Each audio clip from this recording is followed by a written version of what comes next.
You see high achievers winning awards, hitting targets, getting things done, making things happen.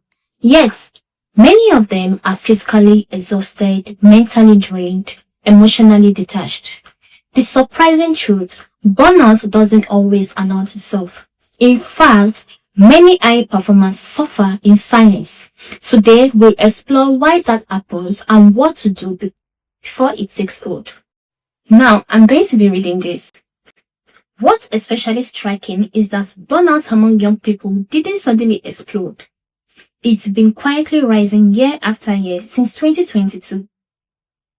Global surveys tracking young adults and early career professionals show a steady increase in burnout and chronic stress, with recent studies suggesting that well over 2/3 of young people now report ongoing burnout symptoms. The trend continues upward through 2024, 2025, and into 2026. This tells us something important.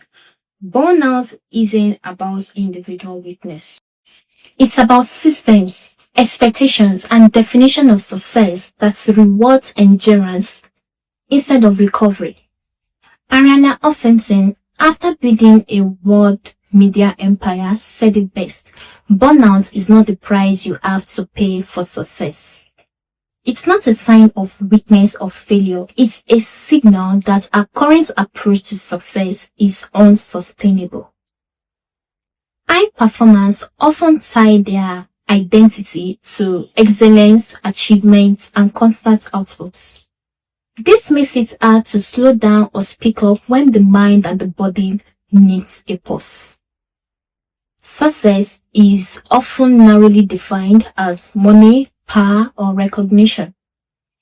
But Arianna teaches us that true success includes well-being, wisdom, wonder, and giving.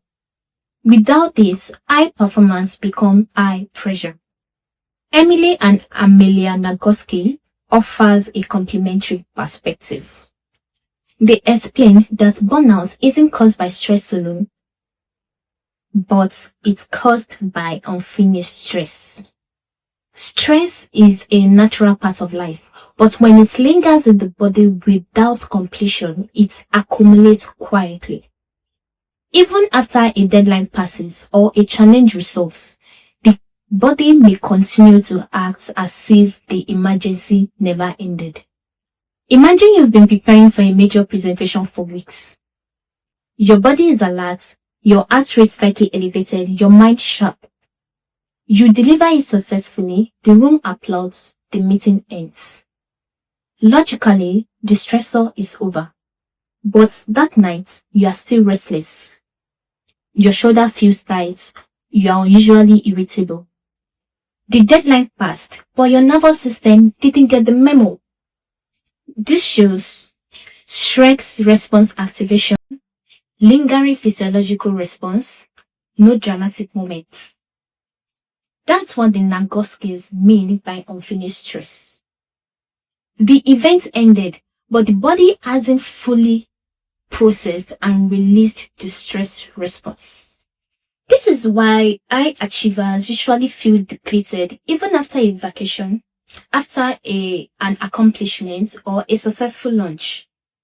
The problem isn't the amount of stress, it's how the body processes and releases it. The Nagoski put it simply: burnout is simply a nervous system issue, not a mindset failure. So, why is burnout silent? First, many high achievers are culturally trained to remain silent. They are praised for pushing through, not for pausing or reflecting. Second, there is fear of being judged or losing opportunities if one admits to exhaustion. Arianna Huffington highlights this. Many don't speak up because the world rewards endurance over honesty. And third, burnout thrives in isolation. The Nagoskis emphasize that connection is a biological need. Sharing stress, leaning on trusted peers, and having conversations about challenges are natural ways to complete the stress cycle. Burnout doesn't always look dramatic. Some subtle early indicators include persistent fatigue even after sleep, loss of joy in a job once loved, mental fog, irritability, and emotional detachment. Recognizing this early is key because burnout is far easier to prevent than to recover from. So, what can high performers do? Here are some knowledge-backed approaches. Number 1, complete your stress cycle. Use movements, creative expression, meaningful social connections to release lingering stress. Number 2, redefine success. Include well-being, clarity, and joy as part of your performance metrics.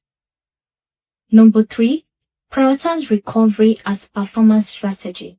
Rest isn't optional. It sustains performance. Number 4, check in regularly. Small daily or weekly reflections can help detect early signs of burnout. Number 5, build connections.